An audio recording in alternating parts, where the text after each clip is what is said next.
Hey, financial coaching fam, how's it going? Let's dive in. Today, I'm going to be talking about the procrastination that some of us have when we're launching our financial coaching business or anything really in life when we're forced to take risks outside of our comfort zone.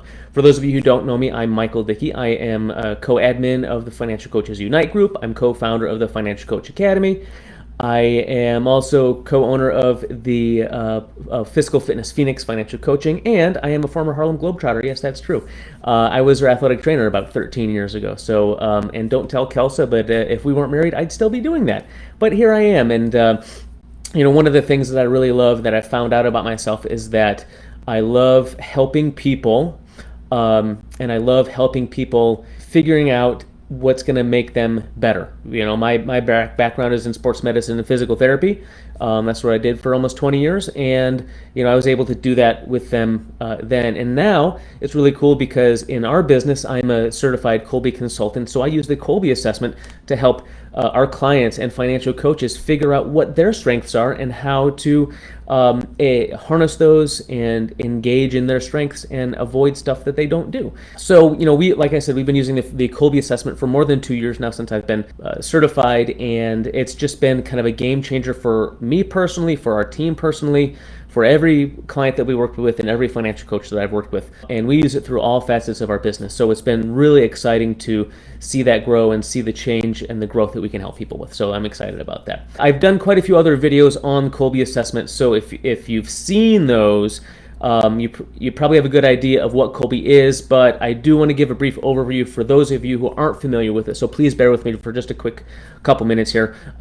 In the guide section, there is a section specifically called Taking Action in Your Financial Coaching Business, which is where we put all of the Kolbe related and cognitive mind related videos and trainings and that kind of stuff. So what I want to talk about first are the three different parts of the mind quickly. Two that you know of and one that we're talking about today, and specifically how you deal with risk and uncertainty. But there's the cognitive part of your mind, right, which is how you think about things. It's your knowledge, your skills, your experience, your education. It's your IQ. It's what your SAT scores are. It's your grades. It's that kind of stuff, right? To put it in perspective for a financial coach, when you help your client's cognitive mind by helping them improve their skills around money. You educate them and improve their financial literacy. That's the cognitive part. The affective, the next part of the mind, is the affective part of the mind. And that's really the personality when somebody says a personality test. And that is how you feel about things. That's the feeling part of your mind. So it's your emotions, it's your values, it's your preferences, it's your mindset, it's that kind of stuff. And to put that, we look at that, we can do a Myers-Briggs or a DISC or an Enneagram or a Strengths Finder. Those are all affective personality assessments. We can get a good idea of how somebody feels about things and what they prefer to do and they hate to do. Those are all affective words. The third part of the mind, which is specifically what we're talking about today that you might not know about, is the conative, C-O-N-A-T-I-V-E, conative. And that is how you do things, right? And so it's your problem-solving methods. It's the strategy you use when you're problem-solving. It's your gut instinct when you're doing something and someone says, no, you need to do it this way, which is completely different than what your gut is telling you. It's also your mental energy capacity. So we'll talk about this a lot today, but if you've ever done something and 20 minutes in, you're like, oh gosh, I'm just so drained and it's only been 20 minutes, what is happening? That is really what we're talking about today, the mental energy capacity to do things. And the only real way to quantify that actually has been really well researched is with the Kolbe assessment. And what Kathy says is, Kathy Kolbe, who is the founder of the Kolbe assessment and all of the Kolbe wisdom that we use, is that there are really, we use 4 different action modes to problem solve. And I want you to think of these like buckets. This is a okay analogy.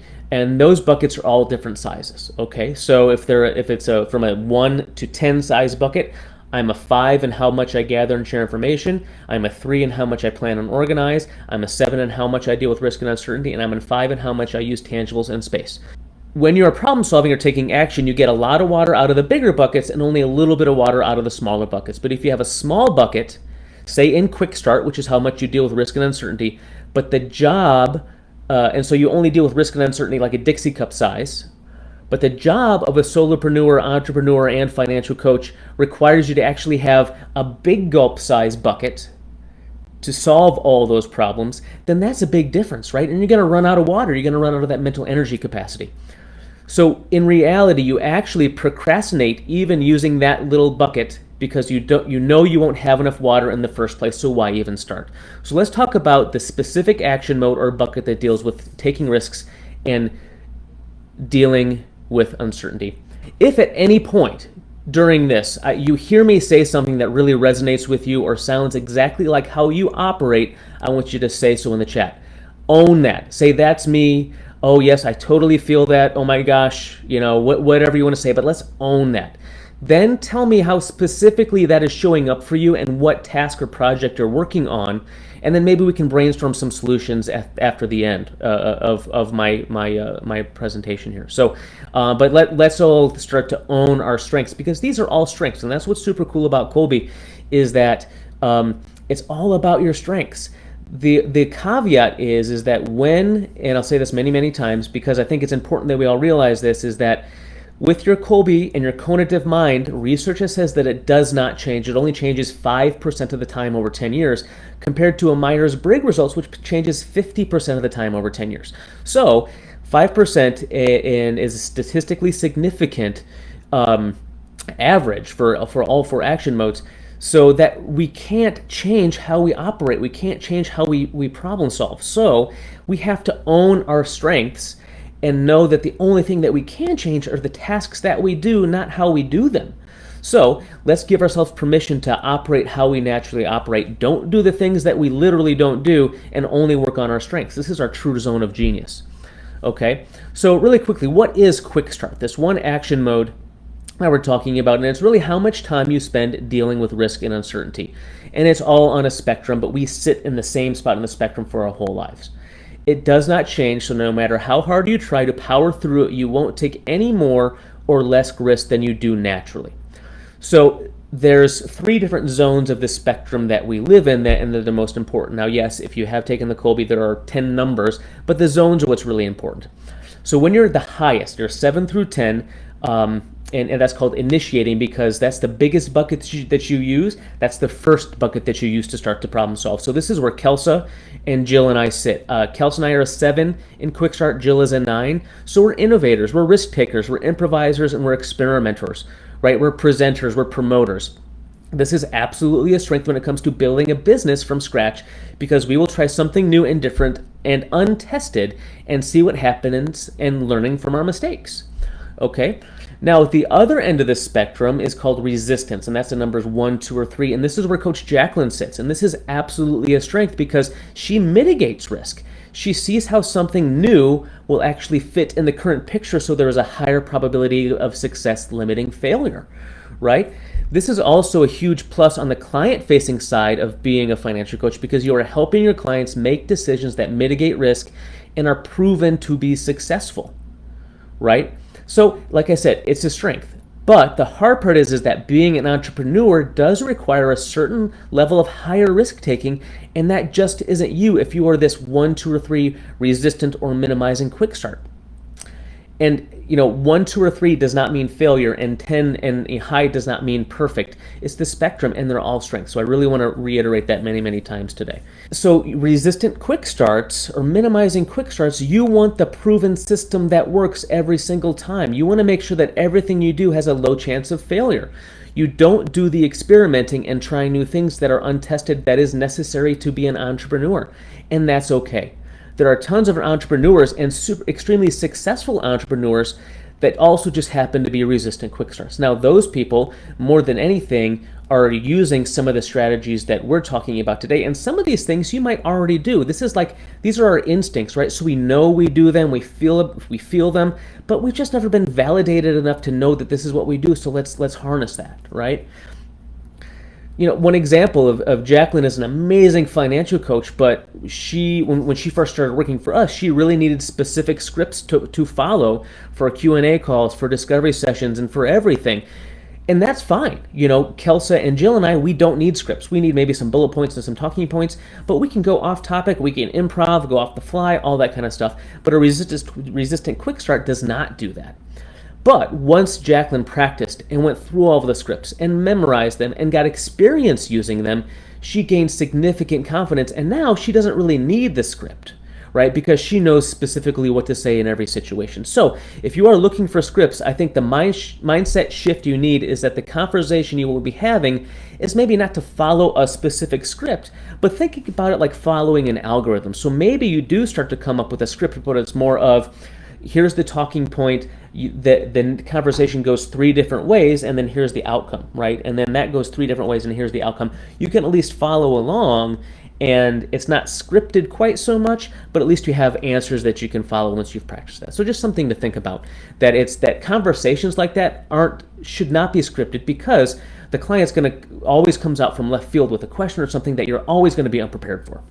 Okay, so think about it like you have options, and this is kind of the direction I might want to go, which is hard. I know, and I totally understand that.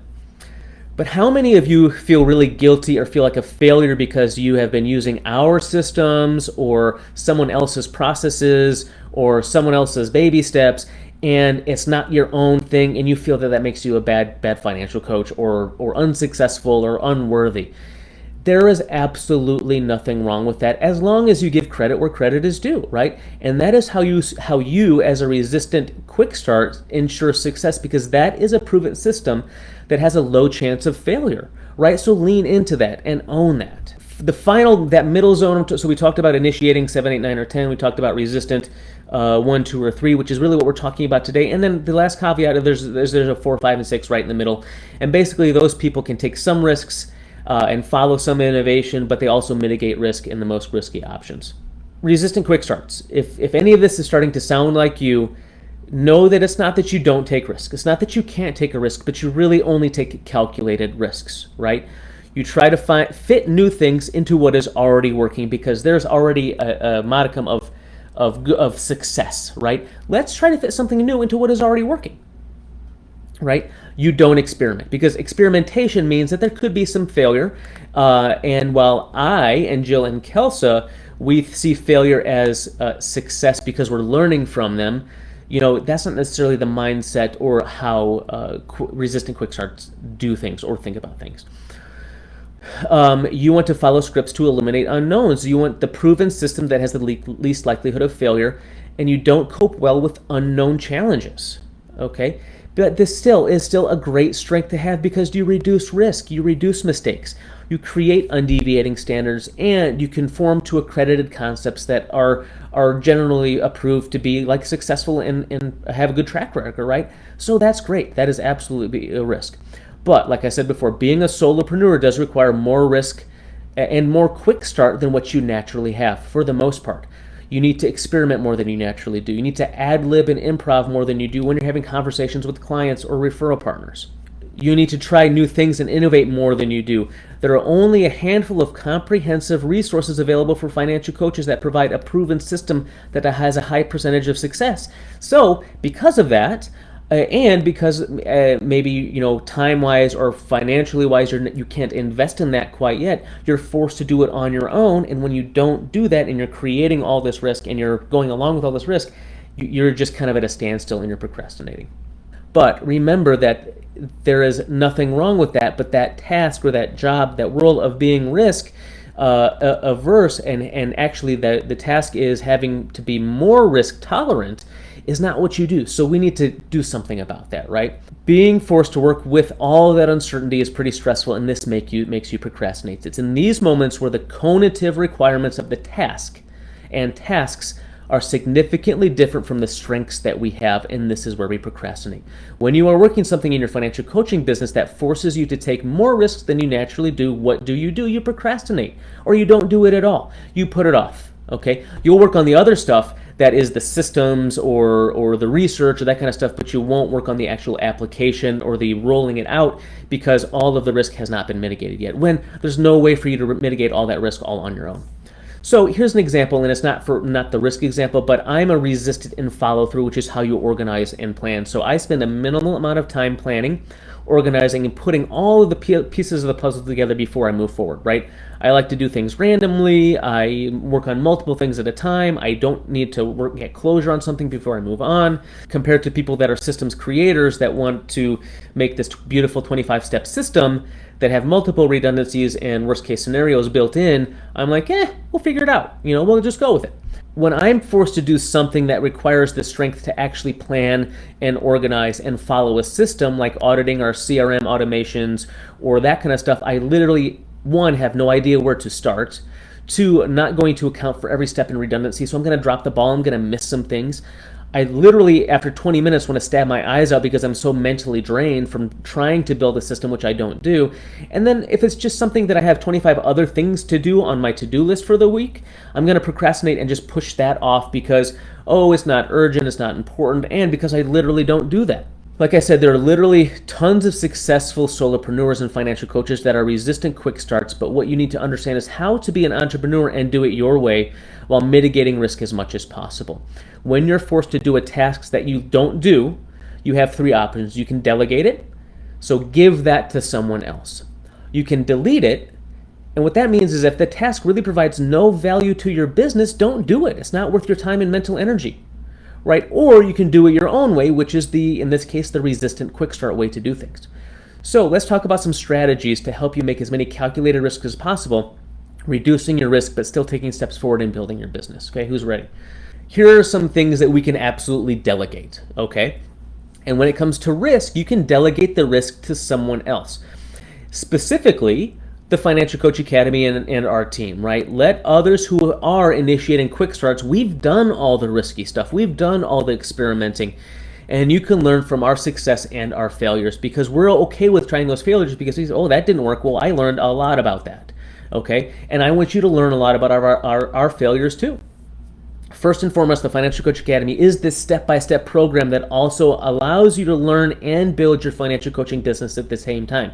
It takes our team's more than 20 combined years of financial coaching experience, and I added it up, and that's really what we have, which is kind of crazy, and takes, because we experiment and we risk, right? And we've done all that. We've built all the systems and done all the work for you.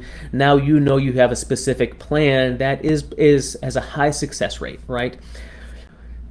Kelsey, Jill, and I are the initiating quick start, so we experiment and we take the risks and learn from our failures. Well, Jacqueline is a resistant quick start, and she has really helped us nail down what exactly a resistant quick start would want in a program when we launched the most recent Financial Coach Academy 4.0 earlier this year. And you may not be financially ready to enroll in the Financial Coach Academy, and that's absolutely fine. So your next best option may be either to go with the Financial Coaching Playbook. You can purchase that on Amazon or wherever you get books, but that's a great low barrier to entry of getting into the financial coaching space, building out your system while doing it through a book. Or any other program or book that is in alignment with your values and money philosophy is absolutely okay, right? Whoever or whatever that might be, as long as you have a system that you want to follow that sits well with you and the person that you are and the financial coach that you are, you're following a system that works, and that's great. Also remember that in the guide section for the Financial Coaches Unite group, we have tons and tons of training videos all about every single step of building out your financial coaching business, and you can learn a lot from that, and they're very, very practical too. So in summary, look for a program or system that you can follow that is proven and time-tested so you can follow that plan that is as risk-resistant as possible. You're just delegating that risk to someone else who is doing the risk. Think about a team of NASA engineers or those people. There are absolutely initiating quick starts on those teams who they can do. They want to push the envelope. They want to try new things. There are also people on the team that are resistant in risk, and they say, no, that's way too risky. Let's pull back on that, and that's where we get this great team. Let us be your team, or let some other program be your team, and that's great. Okay. So how can you do it your own way as a resistant quick start? Remember, it's not that you don't take risks at all, but it's you really only take calculated risks. As initiating quick starts, and Jacqueline can attest to this, Jill and Kelsey and I come up with 25 amazing ideas whenever we get together, right? And Jill and Kelsey have lunches quite often where they're talking about new things, and whenever they come back after those and we have a team meeting, they talk about it, and you can see everyone's eyes go over like, okay, what is the new project we're doing now? Because they have these great innovative ideas, right? And Erica and Jacqueline and Amy, our marketing director, are all resistant quick start. So it's what's this next new thing? Okay. And I can hear Kelsa laughing in the background because she's watching me live too. Hi. Oh, that's embarrassing. Okay. But to you, those 25 ideas are absolute insanity, right? Anything brand new is total insanity. But that is not you, so give yourself permission to not do that, right? When you are implementing something new, just think about adding one step at a time, one single thing at a time. Just like What About Bob, which is, if you haven't seen that movie, it's a great movie, but baby steps, right?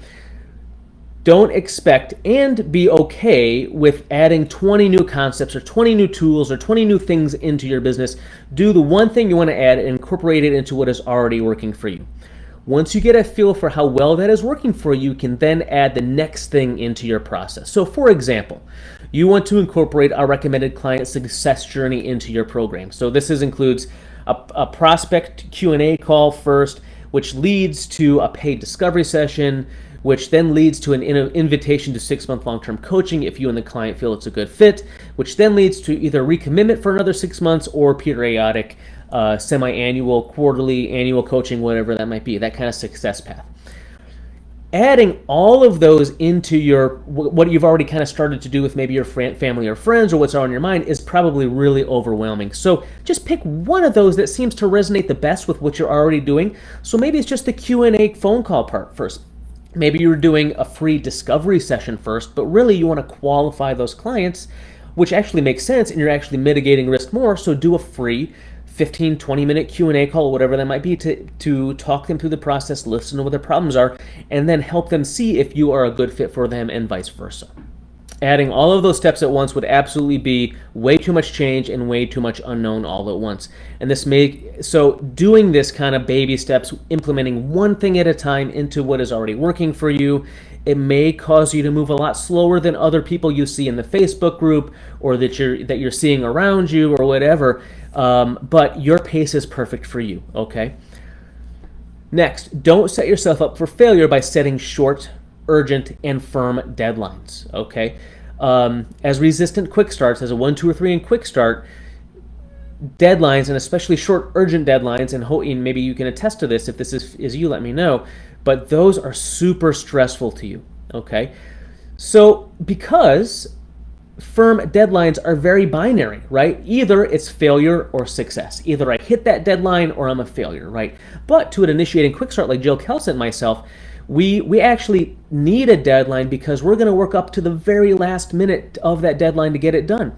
We don't allow for a couple days of a deadline to ensure everything is absolutely perfect. We just don't do that. We're okay with taking a risk and working up to the 11th, the 12th hour, right? So instead of a firm deadline, like I'm going to have my website launched by July 21st, you can set a good, better, best goal. And so, for example, rather than saying July 21st is when my website needs to be done, either I hit it or I fail, right? You can say something like, I'll have my website launched by, my good date is August 10th, my better date is August 1st, and my best is July 21st. This gives you a range of success that allows you to continually perfect your output without harsh constraints. When you are in a constant state of flux, remind yourself of what is staying the same.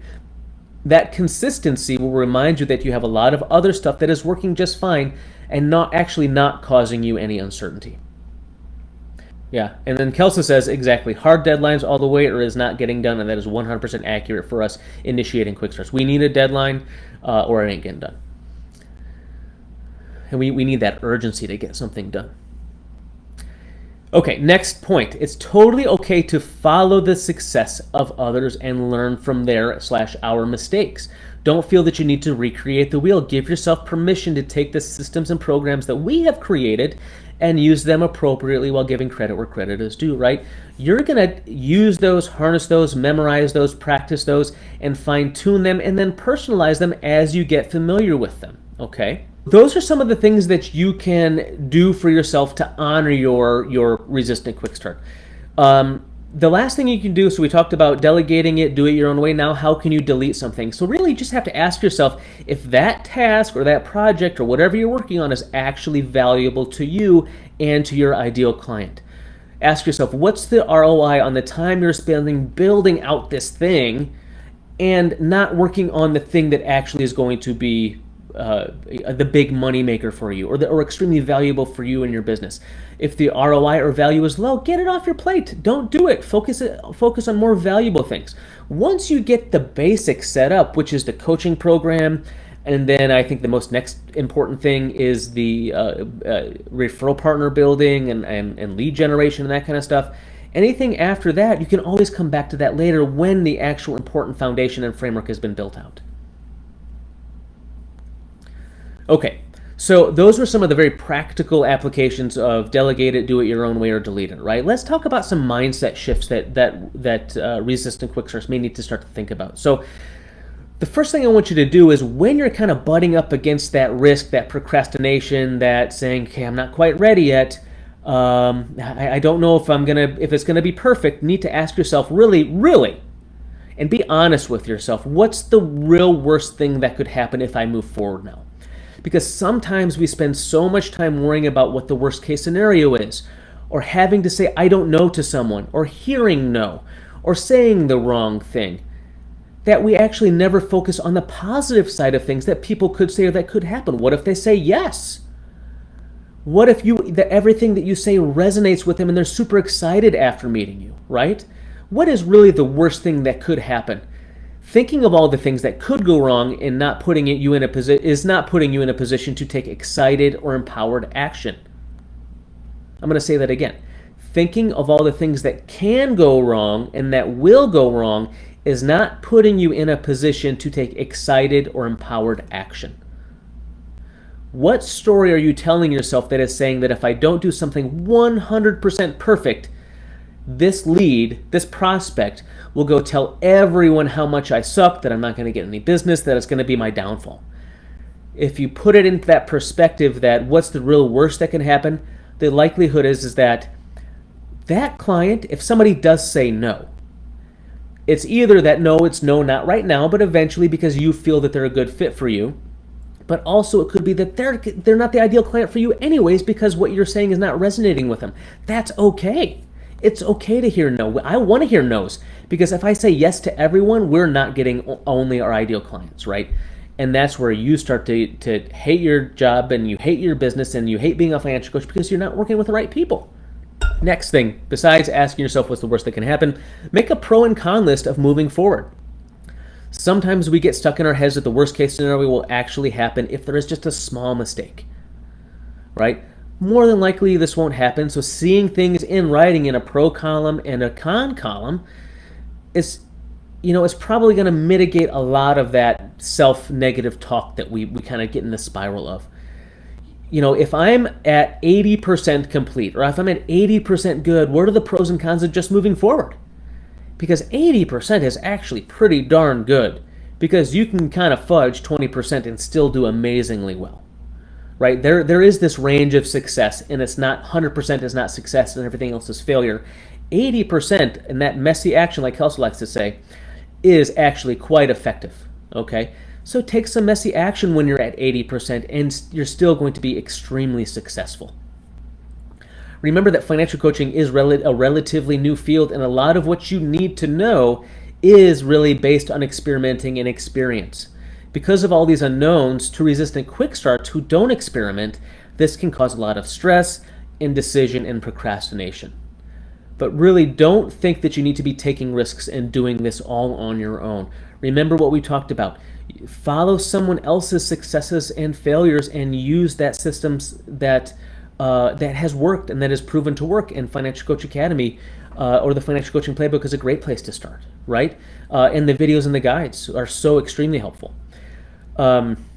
As a resistant quick start, you need to take calculated risks. And the best way to do that is to learn from other successes and follow a program or system that helps you mitigate as much risk as possible.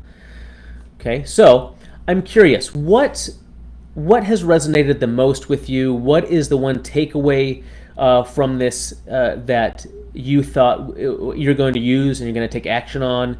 What is maybe something that was just kind of like an aha moment? And then, and I've said this before in other videos, I think, but I want to hear what your biggest takeaway is, and put it in the comments. But then also, what one word are you feeling right now after hearing what I talked about? If you are this kind of resistant quick start risk mitigation, what word are you feeling? Are you feeling validated?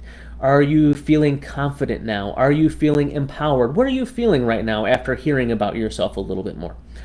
Now, if you do have any specific questions or want to learn about what your Kolbe or what your cognitive strengths are, I'd be happy to talk with you about that and let you know kind of how our advanced Kolbe interpretations work. We've had tons of financial coaches do them, and it's just been an overwhelming success, and some really great strategies and tips to work on to help build your business your way. So you can DM me or email me at michael@fiscalfitnessphx.com, and we can talk about that and let you know what that looks like. So